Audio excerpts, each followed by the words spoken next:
sumunod na umaga ay sinalubong ni isang mabigat na balita. Hindi na lamang simpleng pagnanakaw ng yaman ng plano ni Clarice. Ito ay isang lantarang deklarasyon ng digmaan. Ang pagkakasangkot ni Marcos Delgado, ang pinakamahigpit na karibal ni Valerio sa mundo ng real estate, ay nagpabago sa lahat. Marcos Delgado, sambit ni Valerio sabang tinitingnan ng mga litratong kuha ng kanyang investigador. Pinapakita doon si Clarice at Marcos na pansayang nagtatawanan sa loob ng isang tago at mamahaling restaurant. Hindi lang pala pera ang gusto ni Clarice. Gusto niya ring makitang bumagsak ang Monterreal Group. Nakatayo si Althea sa tabi ni Valerius. Nanginginig ang mga kamay habang binabasa ang report. Val, kung kasama niya si Marcos, ibig sabihin ay delikadong buhay mo. Alam na lahat kung paano maglaro si Marcos. Wala siyang sinasanto. Umarap si Valerius sa kanya. Ang mukha ay seryoso at walang bakas ng takot. Hindi ako inaalala ko, Althea. Ikaw. Alam na nila na may namumuo sa pagitan nating dalawa. Gagamitin ka nila para makuha ako. Ano gagawin natin? Kailangan nating pabilisin ang huling hakbang. Maglulunsad ang Monterreal Group ng isang charity gala bukas ng gabi. Imbitahan ko si Marcos at Clarice. Doon ko ilalabas ang lahat ng alas ko, sagot ni Valerius. Dumating ang gabi ng gala. Ang ballroom ng Grand Plaza Hotel ay puno ng mga naglalakihang pangalan sa industriya. Nakasuot si Althea ng isang eleganteng emerald green gown na lalong nagpadunong sa kaganyang kagandahan. Sa tabi niya si Valerius ay mukhang isang hari sa kanyang itim na tuxedo.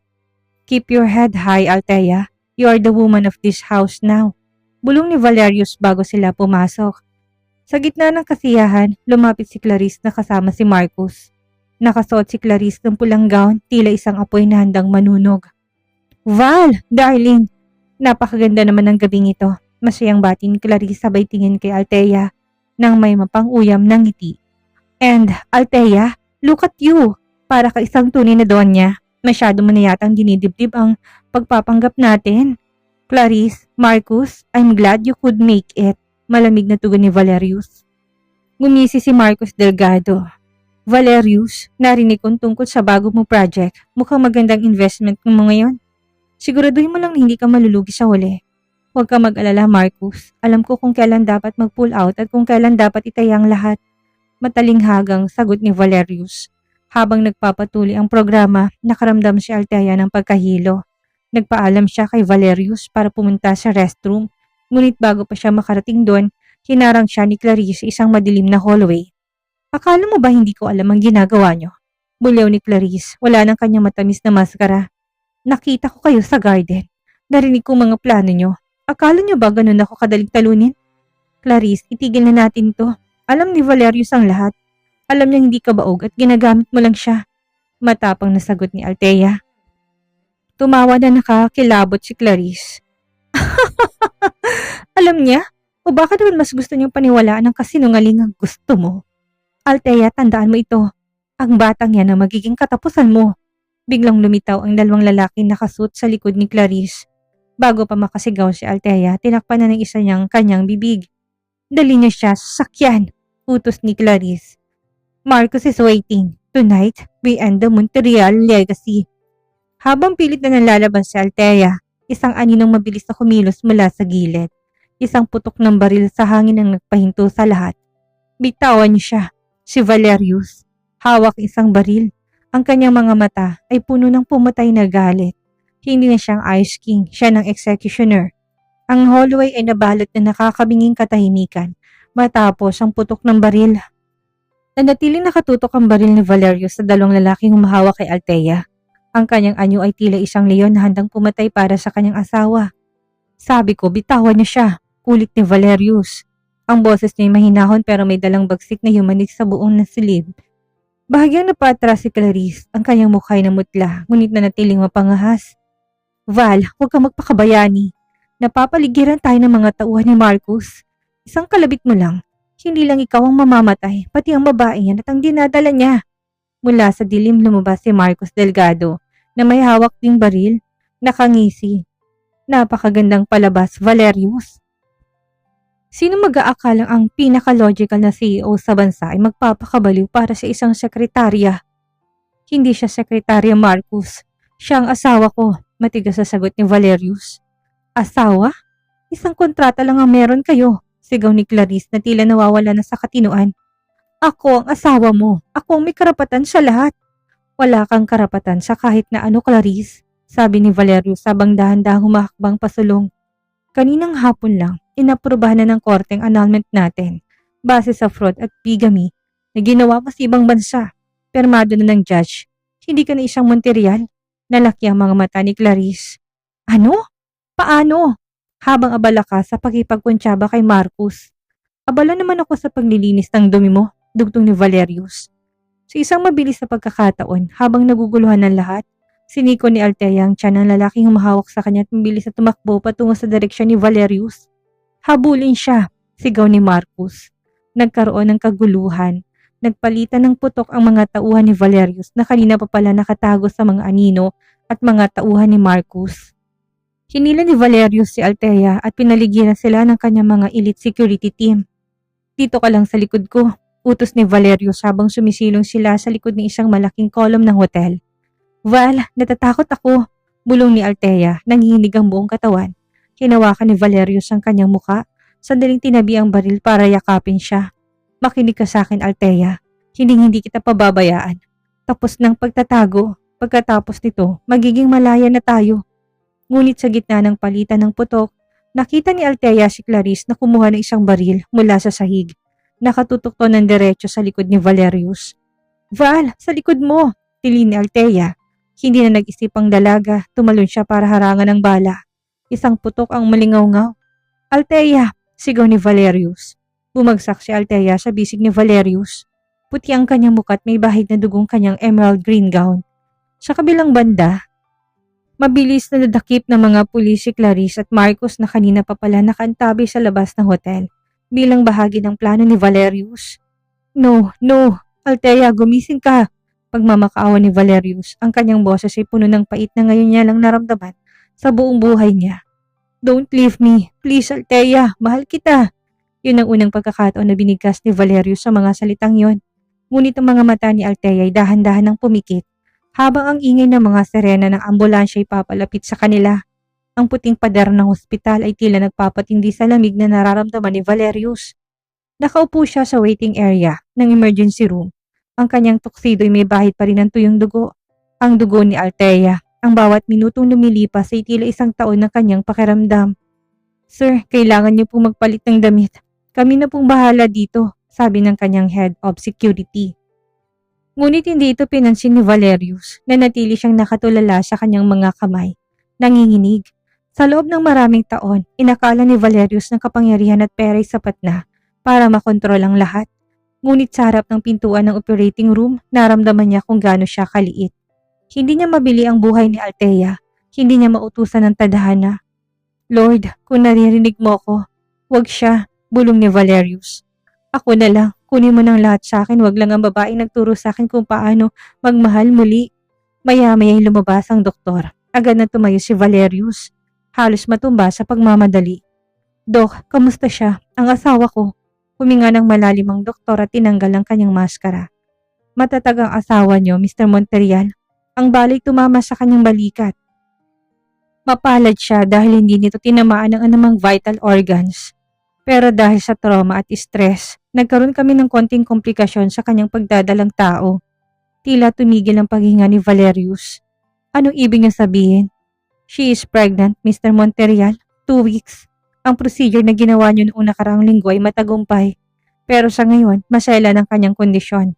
Kailangan niya ng iba yung pahinga at iwas sa anumang stress kung gusto nating maisalba ang bata. Napaiyak si Valerius. Isang bagay na hindi niya ginawa mula nung bata pa siya. Isang halo ng relief at matinding pangambang bumalot sa kanya. Buntis sa Althea, ang pangarap nilang pamilya ay nagsisimula na. Ngunit nasa panganib pa rin ito. Makalipas ang ilang oras, nilipat si Althea sa isang private suite. Nang magising siya, ang unang nakita niya ay ang mukha ni Valerius na nakasubsob sa gilid ng kanyang kama. Mahigpit na hawak ang kanyang kamay. Val, mahinang tawag ni Althea. Agad na nag-angat ng tingin si Valerius. Ang kanyang mga matay namumula at pagod. Ngunit nang makita si Althea ay sumilay isang ngiting puno ng pag-asa. Althea, salamat sa Diyos. Huwag kang gagalaw, kailangan mo magpahinga. Ang bata, Val, ang bata. Alalang tanong ni Althea habang hinahawakan ng kanyang tiyan. The baby is safe, Althea. Buntis ka. Tayo, magkakaanak na tayo, sagot ni Valerius. Sabay halik sa noo ng dalaga. Pero hindi ko mapapatawad ang sarili ko sa nangyari. Nilagay kita sa panganib. Ginawa ko yon dahil mahal kita, Val. Hindi dahil sa kontrata, kundi dahil ayaw ko mawala ka. Pag-amin ni Althea. Mahal din kita, Althea, higit pa sa buhay ko, tugon ng lalaki. Habang nagkakayakap ang dalawa, pumasok ang isang abogado ni Valerius. Sir, pasensya na sa istorbo, pero may balita na kami tungkol kay Clarice. Kasalukuyan na siyang nasa kustodiya ng pulisya kasama si Marcos Delgado. Dahil sa attempted murder at fraud, walang piyansang nirekomenda para sa kanila. Clarice is begging to see you. Nagbagong ekspresyon ni Valerius, naging matigas muli ang kanyang anyo. Ang Ice King ay nagbabalik ngunit sa pagkakataong ito ay para protektahan ang kanyang tunay na pamilya. Sabihin mo sa kanya, wala na siyang asawa o kaibigang makikita. Ang makakaharap na lang niya ay ang batas. Maring utos ni Valerius. 3 araw ang lumipas, bagamat mahina, pinilit ni Althea na harapin ang babaeng tinuring niyang higit pa sa tunay na kapatid. Alam niyang hindi siya magkakaroon ng kapayapaan hanggat hindi niya natutulukan ng kabanatang ito ng kanyang buhay. Sa tulong ni Valerius, dinala si Althea sa presinto kung saan nakakulong si Clarice. Mahigpit ang hawak ni Valerius sa kanyang bewang. Tila ayaw siyang bitawan kahit na isang segundo. Sigurado ka ba dito? Bulong ni Valerius. Hindi mo kailangan gawin ito, Althea. Pwede nating iwan ang lahat sa mga abogado. Kailangan ko tong gawin, Val. Para sa sarili ko. Para sa atin, sagot ni Althea na may determinasyon. Pagpasok nila sa visiting room, nakita nila si Clarice. Wala nang mamahaling alahas at designer clothes. Gusot-gusot ang suot nito. Gulo-gulo ang buhok at ang mga mata ay puno ng pait at galit. Nang makita niya si Althea na may benda sa balikat, isang mapait na tawang kumawala sa kanyang mga labi. Look at the martyr, pangungutya ni Clarice. Nandito ka ba para ipamukha sa akin na nanalo ka? Na nakuha mong asawa ko at ang perang dapat ay sa akin? Naupo si Althea sa tapat nito habang si Valerius ay nanatiling nakatayo sa likuran niya. Ang tingin ay tila naninigas na uling kay Clarice. Hindi ako nandito para sa pera, Clarice. Alam mo yan, may hinaong simula ni Althea. Nandito ako para itanong, kailan mo ba ako sinimulang ituring na kalaban? Nung tinulungan mo ba akong mag-aral? O noong may isip mong gagamitin ang matres ko para sa pansarili mong luho? Tumayo si Clarice at hinampas ang mesa, ngunit kaga siyang pinigilan ng mga pulis. Huwag kang magpaka-inosente. Alam kong dati mo pang gusto si Valerius. Nakita ko kung paano mo siya tingnan sa opisina. Ginamit ko lang ang pagkakataon para makuha ang gusto ko. Pero ikaw ang tunay na traidor dahil inagaw mo siya sa akin. Hindi siya inagaw sa iyo, Clarice. Pinakawalan mo siya ng piliin mong pera at si Marcus. Singit ni Valerius, ang boses ay malamig gaya ng dati. And for the record, si Althea ang nagligtas sa iyo sa maraming pagkakataon sa harap ko. Pero bawat kabutihan niya, sinusuklian mo ng lason. Napahagulhol si Clarice, isang halo ng galit at pagsisisi. Wala akong alam. Hirap na hirap ako sa pamilya niyo, Valerius. Lahat sila, ang tanging gusto ay bata. Feeling ko isa lang akong makina. Kaya naisip ko, bakit hindi ko gawin sa ibang ginagawa nila sa akin? At ikaw, Althea, ikaw ang pinakamadaling gamitin. Napapikit si Althea sa sakit ng narinig. Ginamit mo ko dahil alam mong mahal kita bilang kaibigan. Yun ang pinakamasakit na pagtataksil, Clarice. Ang gamitin ng pagmamahal isang tao para saktan siya. Tumayo si Althea, hindi na kayang tagalan ng aura ng kadiliman sa loob ng silid. Hindi na ako galit sa'yo, Clarice. Naawa na lang ako sa'yo. Dahil sa dulo ng lahat, wala kang nakuha. Nawala ang yaman mo, nawala ang kaibigan mo. At higit sa lahat, nawala ang dignidad mo. Thea, sandali. Sigaw ni Clarice nang tumalikod si Althea. Huwag mo kong iwan dito. Valerius, please, mag-usap tayo. Ngunit hindi na lumingon ng dalawa. Paglabas ng presinto, sinalubong sila ng init ng sikat ng araw at sariwang hangin. Ramdam ni Althea ang pagluwag ng kanyang dibdib. Are you okay? Tanong ni Valerius habang inaalalayan siyang sumakay sa sasakyan. Ngayon okay na ako, nakangiting sagot ni Althea.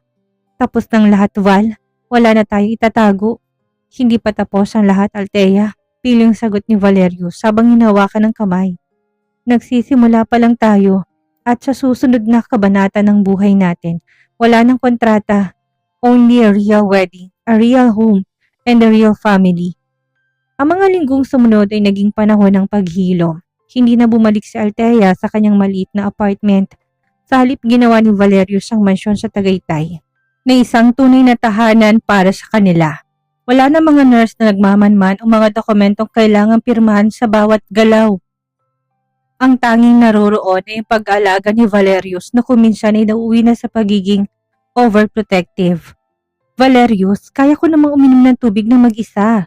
Natatawang reklamo ni Althea habang nilalapag ng lalaki ang isang baso ng sariwang juice sa harap niya. Sabi ng doktor, bawal ang stress.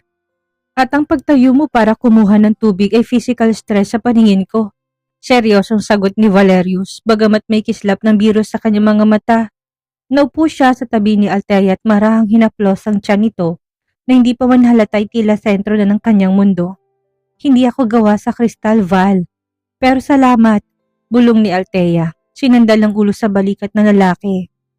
Sa gitna ng katahimikan, nilabas ni Valerius ang isang maliit na pelos na kahon mula sa kanyang bulsa. Binuksan niya ito at tumambad ang isang napakagandang diamond ring. Hindi itong simpleng singsing na ginamit nila sa lihim na silbi ng kasal, kundi isang singsing na may disenyo ng mga sunflower, katulad ng mga bulaklak sa farm kung saan sila una nagkalapit. Althea, panimula ni Valerius, ang boses na puno ng emosyon. Alam kong nagsimula tayo sa maling paraan. Nagsimula tayo sa isang kasunduang puno ng panlilinlang, pero gusto kong itamang lahat. Ayaw ko maging asawa mo dahil lang kailangan mo ng proteksyon o dahil sa utang na loob. Gusto kong maging asawa mo dahil ikaw ang buhay ko. Lumuhod si Valerio sa harap niya. Ang Ice King na kinatatakutan ng libu-libong empleyado'y nakaluhod ngayon sa harap ng isang babae. Althea, will you marry me? For real, this time, in front of God, in front of everyone. Will you be the mother of my children and the queen of my heart? Naiyak si Althea sa sobrang galak. Tumango siya ng paulit-ulit. Yes, Valerius, yes. Higit pa sa sapat ang pagmamahal mo. Ngunit sa likod ng saya, may isang hamon pa silang kailangang harapin. Ang pamilya Monterian. Dumating ang balita sa lolo ni Valerius, ang matandang si Don Teodoro, ang patriarch ng pamilya. Hindi naging madali ang pagtanggap nito sa balitang ang apo niya ay nakipag-anal kay Clarice at magpapakasal sa isang dating sekretarya. Isang hapon, isang itim na Rolls Royce ang pumarada sa tapat ng mansyon.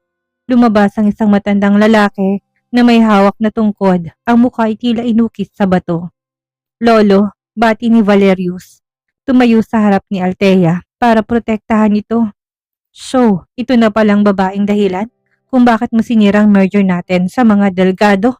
Boses ni Don Teodoro. Malakas at puno ng otoridad, tinignan niya si Althea mula ulo hanggang paa. Isang hamak na sekretarya. Siyang babaeng nagdadala ng tagapagmana mo, Lolo. At siyang babaeng mahal ko. Matapang na sagot ni Valerius. Kung hindi niya siya matatanggap, handa akong talikuran ang posisyon ko sa kumpanya. Nagulat si Althea sa sinabi ni Valerius. Hindi niya akalaing tatayan itong lahat ng pinaghirapan ito para sa kanya. Tumingin ng matanda kay Althea. Ikaw bata, anong gusto mo sa apo ko? Pera? Pangalan?